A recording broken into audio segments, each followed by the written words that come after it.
বিবরণ কেমন ভাবে বাবা বোঝানো হয়েছে। আমরা মন্ত্র বলি না, সর্বমঙ্গল মঙ্গলে শিবে সর্বার্থ সাধিকে শরণ্যে ত্রম্বকে গৌরী নারায়ণী নমস্তুতে।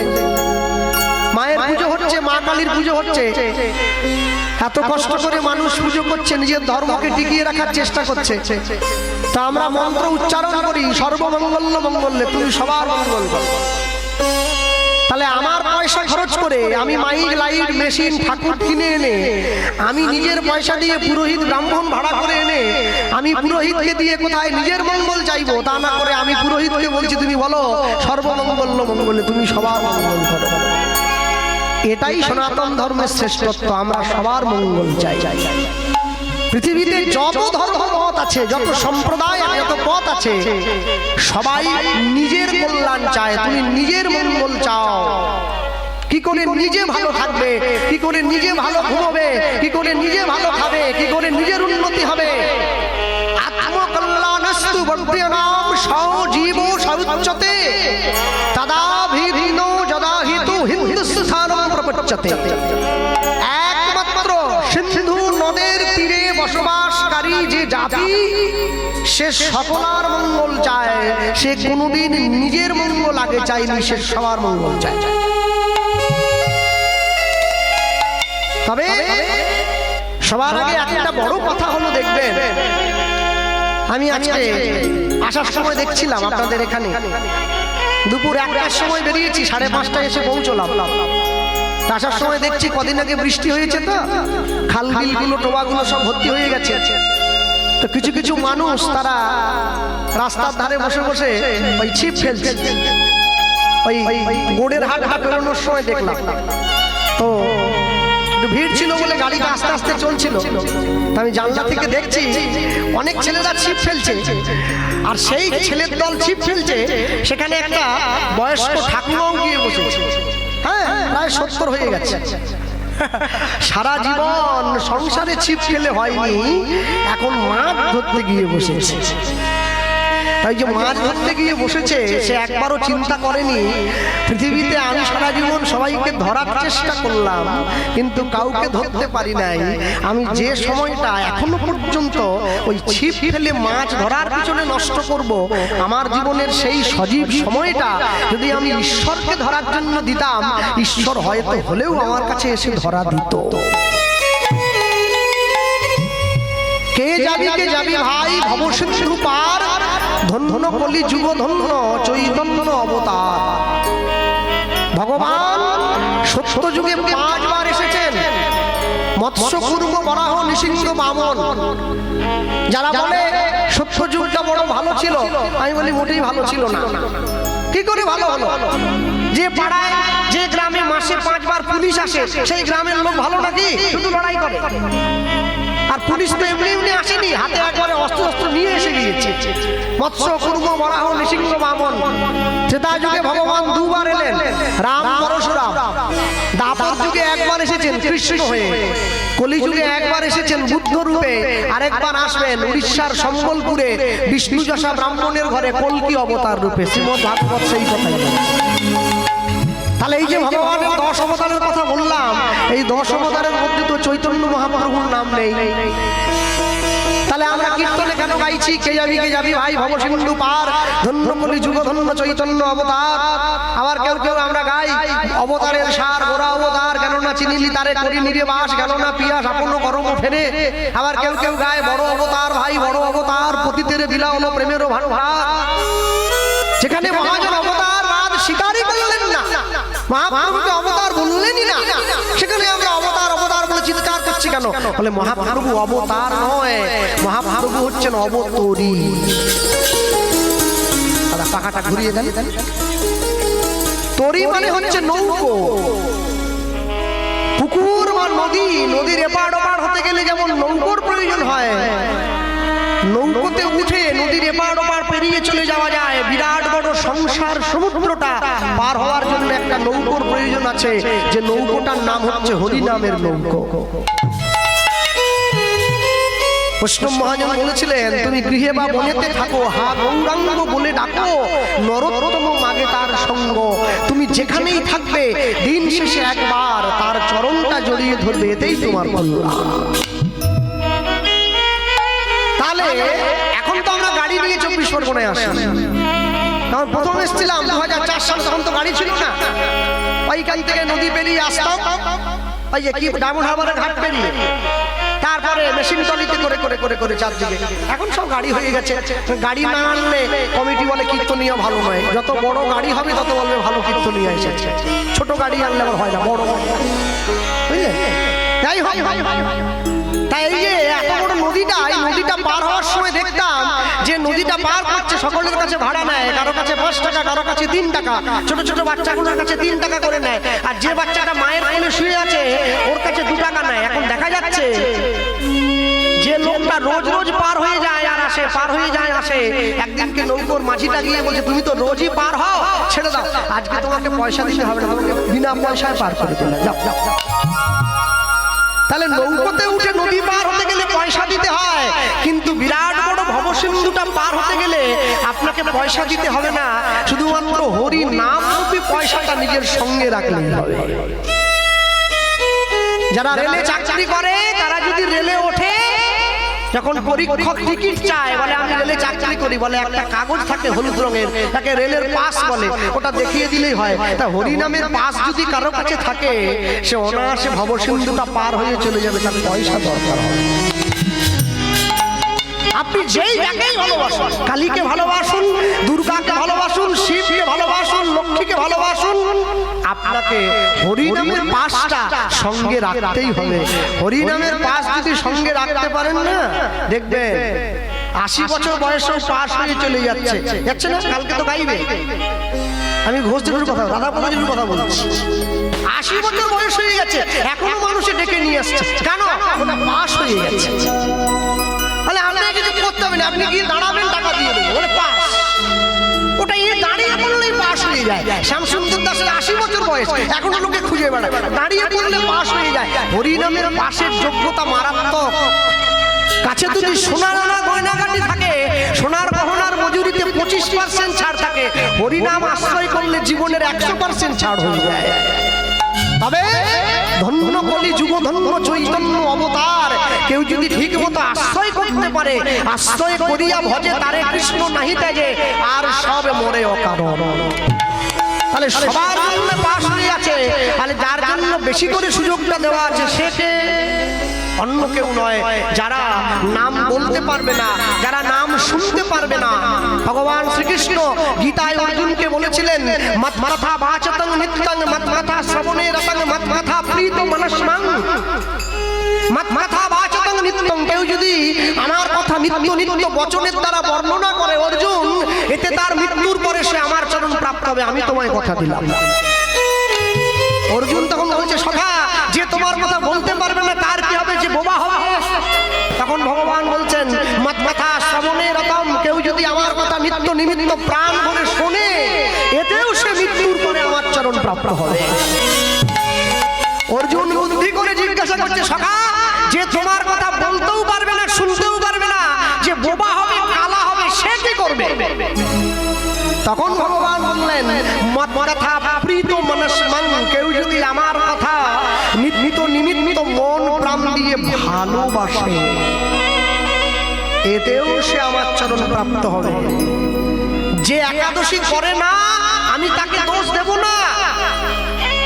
তোমার ভালো লাগে না তুমি করো না, তোমার ভালো লাগে না তুমি বলো না, তুমি খাও না, একাদশীর দিন মাংস করে খাও, আমাকে বাধা দিচ্ছে কে? আমি তাকে দোষ দেই না। কিন্তু আমার রাগটা কখন হয় জানেন? আমার রাগটা হয়, আমি একাদশী করি না, আবার যে করে ওকে আমি গালাগালি দেই, আমার রাগটা তখন হয়। ও তো করছে, তুমি ওকে কেন কটু কথা বলছো? তোমার নিজেরও হয়নি, তুমি ওকে টানছো কেন তোমার দিকে? ওকে টেনো না ভাই, ও যাচ্ছে, ও সঙ্গে করে তোমাকেও নিয়ে যেতে পারে। হ্যাঁ, সাধু সঙ্গ, সাধু সঙ্গ সর্বশাস্ত্রে কয়, লব মাত্র সাধু সঙ্গ কৃষ্ণ ভক্তি প্রেম হয়। অষ্টম মহাজন লিখছেন, ভগবানকে যারা ভালোবাসে তারাও এই নৌকায় উঠতে পারে। তাই লিখে দিলেন, দেখো আমার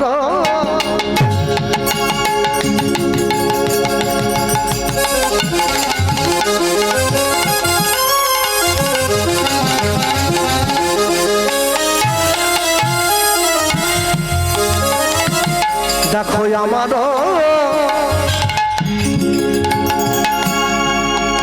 চৈতন্যে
যদি কথাটা পরিষ্কার করে দেই, বলি লয়ে হরি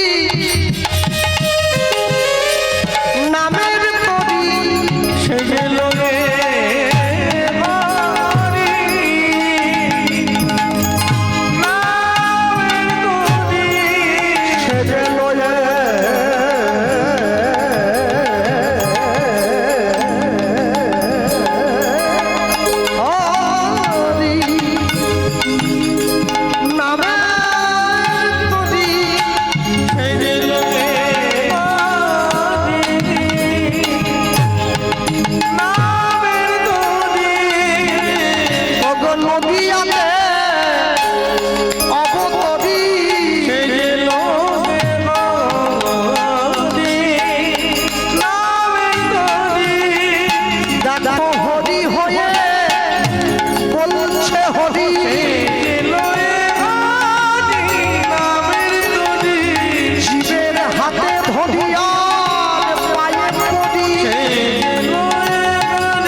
যে ভগবানকে ভালোবাসে ভগবান তাকেও নাম দিয়েছে, যে ভগবানকে ভালোবাসে না ভগবান তাকেও নাম দিয়েছে।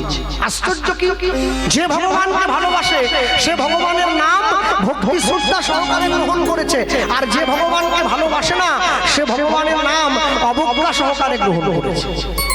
কেন? বৃন্দাবনের ব্রজগোপী যারা তারাও কৃষ্ণ নাম পেয়েছে, আর কুরুক্ষেত্রের মাঠে গিয়ে দুর্যোধন দুঃশাসন তারাও কৃষ্ণকে পেয়েছে। দুটো পাওয়া কোনোদিন এক হয়। আপনাকে সিদ্ধান্ত নিতে হবে আপনি ভগবানকে কি রূপে ভালোবাসবেন।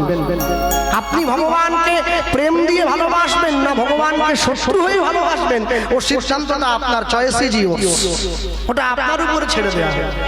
ভক্তমণ্ডলী, ভক্তিমুখী মায়েরা, ভগবান মানুষের ঘরে গিয়ে দাঁড়ালো শুধুমাত্র একটা কথাই বলার জন্য, কি জীব নিত্য কৃষ্ণ দাস ইহা ভুলি গেল, মায়া পিশাচী জীবের গলেতে বাঁধিল। আজকে সব জেনেও যদি সবকিছু বুঝেও যদি আমরা চোখ বন্ধ করে থাকি তাহলে আমাদের জীবনের লাভ কি?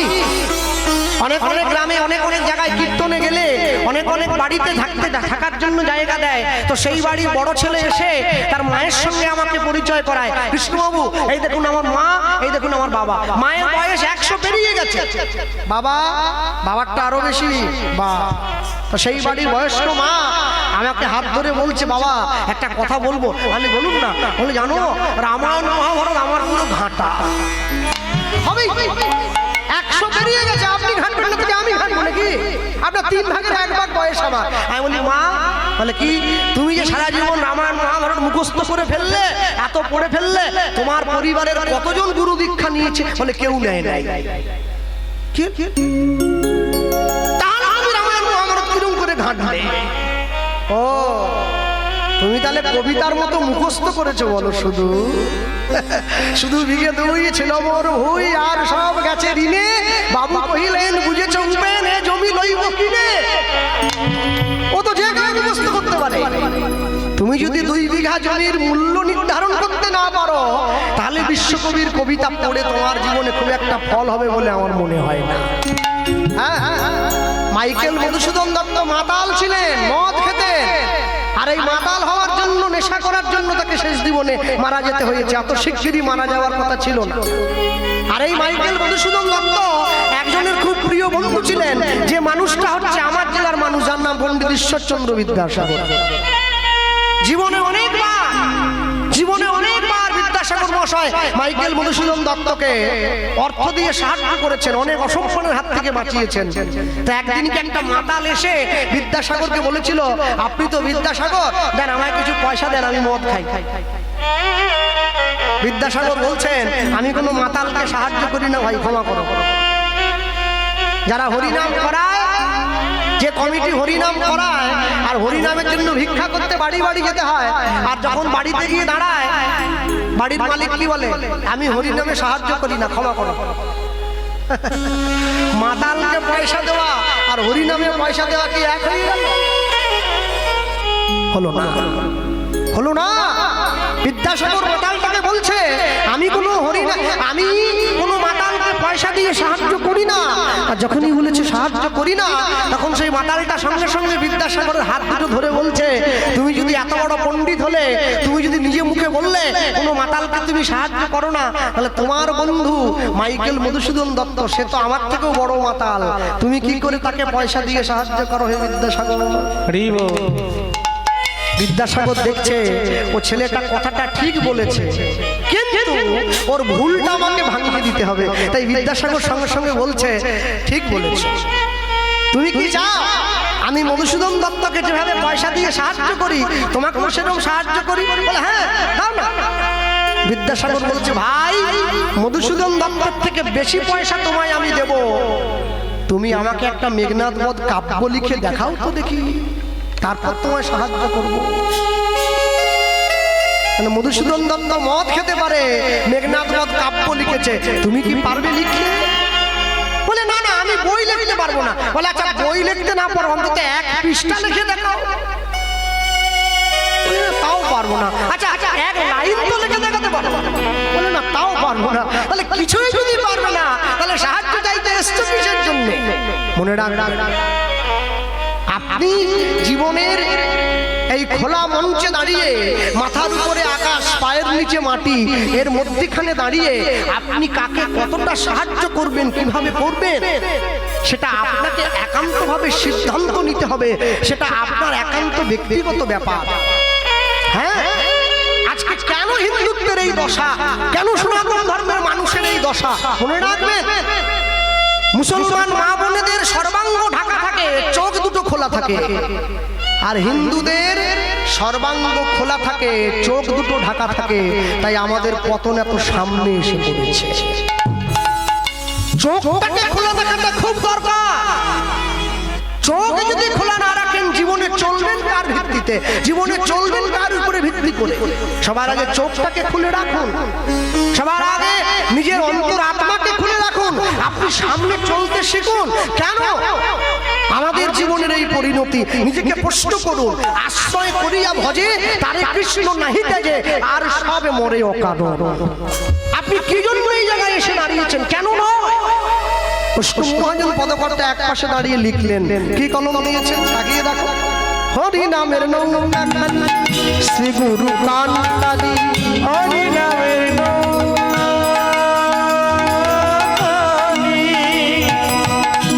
শ্রী গুরু কান্তানি,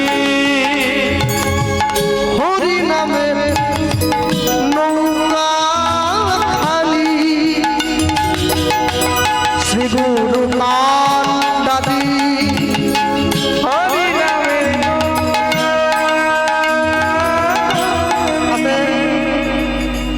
গাড়িটা যতই দামি হোক, ড্রাইভারটা ভালো হওয়া চাই, নাহলে অ্যাক্সিডেন্ট হয়ে যাবে। তাহলে জীবনের এই রঙ্গমঞ্চে যে নৌকায় করে ভবসিন্ধুর নদীটা পেরিয়ে যাব, এই ভবসিন্ধুটা পার হতে গেলে গুরুদেবকে ড্রাইভারের দায়িত্ব ছেড়ে দিতে হবে, যে তোমায় পার করবে। তাই জন্য মহাজন লিখছেন, হরি নামের নৌকা শ্রী গুরু কান্তানি, হরি নামের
প্রেমের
প্রেমের বাতাসে লোচন দাস পদিয়া রইল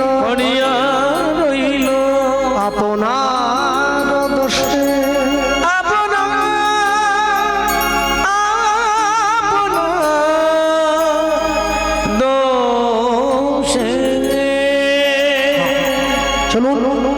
ছোট্ট করে আমরা গৌরচন্দ্রিকা শুনলাম, লীলা মাধুর্যের মধ্যে প্রবেশ করি। প্রবেশ করতে গিয়ে যা বলার, এই স্থানে দাঁড়িয়ে সবার আগে এই জায়গায় দাঁড়িয়ে আপনারা, আমি বেশ কিছুদিন আগে আপনাদের এই সামনে এসেছিলাম, বামুনগাছি বলে একটা জায়গা, এখান থেকে সামনে। তো অনেক রাত্রিতে আসরটা হয়েছিল, 8টায় বলে প্রায় 10টা আমাকে তুলেছিল। তো অনেকের শোনার ইচ্ছে থাকলেও তারা রাত্রি অধিকের জন্য বাড়ি চলে আসতে হয়েছে। অনেক বসে শুনেছে, প্রাকৃতিক দুর্যোগের দিন ছিল তো। আর তারপরে আজকে আবার এই জায়গায় তাই বলতে গিয়ে বলবো, আজকে এমন একজনের কথা আমরা শুনবো এই জায়গায় বসে সবার আগে। আমরা সবসময় শুনেছি, ভগবান নিজে মুখে স্বীকার করেছেন,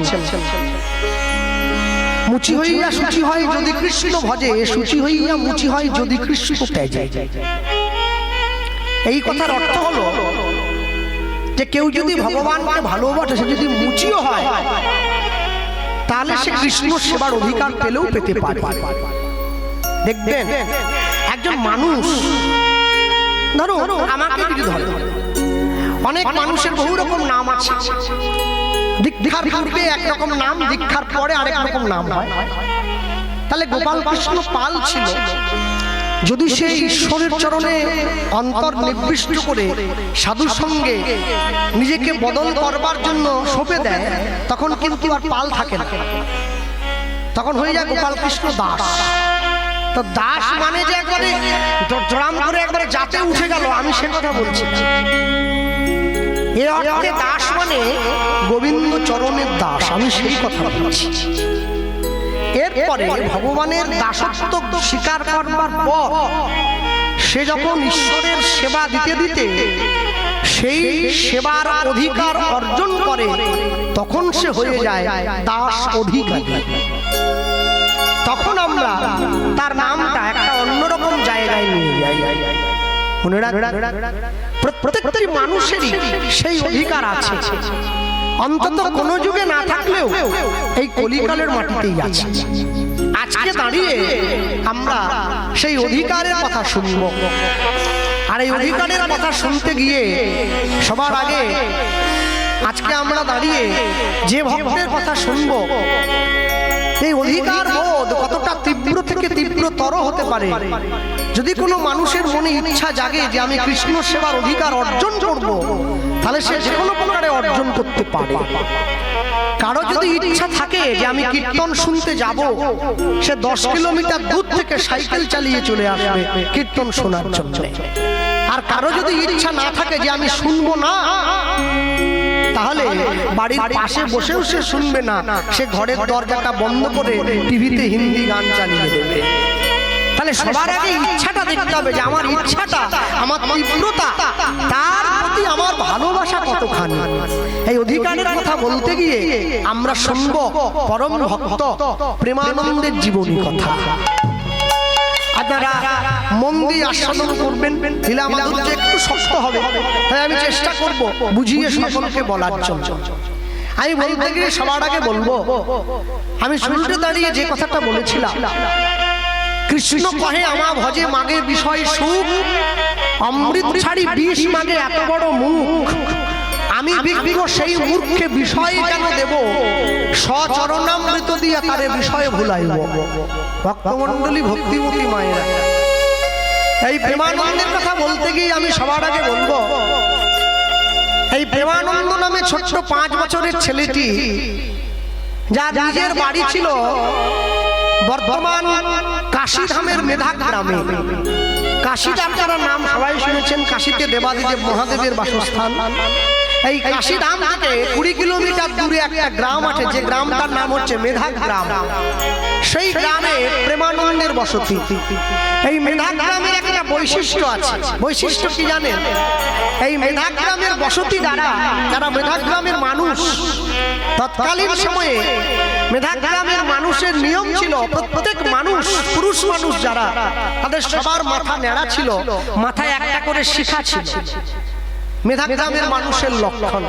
পূর্বতন মানুষ মেধা গ্রামের মানুষকে দেখলেই ভাবতেন এরা বুঝি পণ্ডিত। কেন? পণ্ডিতের কিছু লক্ষণ আছে। সবাই পণ্ডিত হতে পারবে না।